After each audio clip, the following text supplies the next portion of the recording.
पंचायत प्रकल्प परिचालना व्यवस्था पीपीएमएस।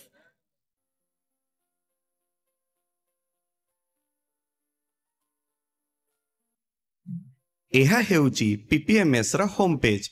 एठारे आपण उपयुक्त मोबाइल नंबर प्रदान करी ओटीपी माध्यम रे लॉगिन करिवे।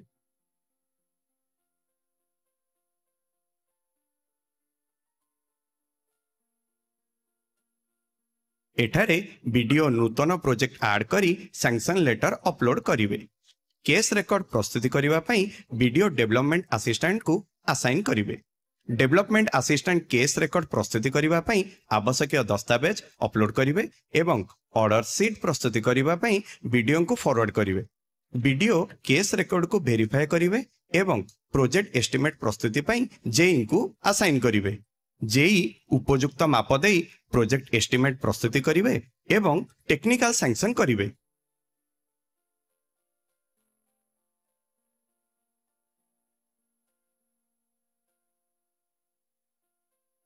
वर्तमान एईई प्रोजेक्ट को वेरीफाई करिवे एवं वीडियो को पाखकु एडमिनिस्ट्रेटिव अप्रूवल पई फॉरवर्ड करिवे।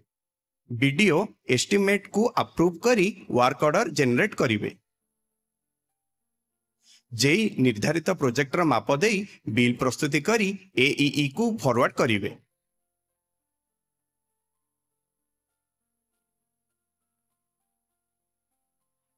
एईई निर्धारित प्रोजेक्ट को चेक मेजरमेंट करी फॉरवर्ड करिवे। वीडियो निर्धारित प्रोजेक्ट रा बिल को चेक करी पेमेंट पाई कैशियर को फॉरवर्ड करिवे। धन्यवाद।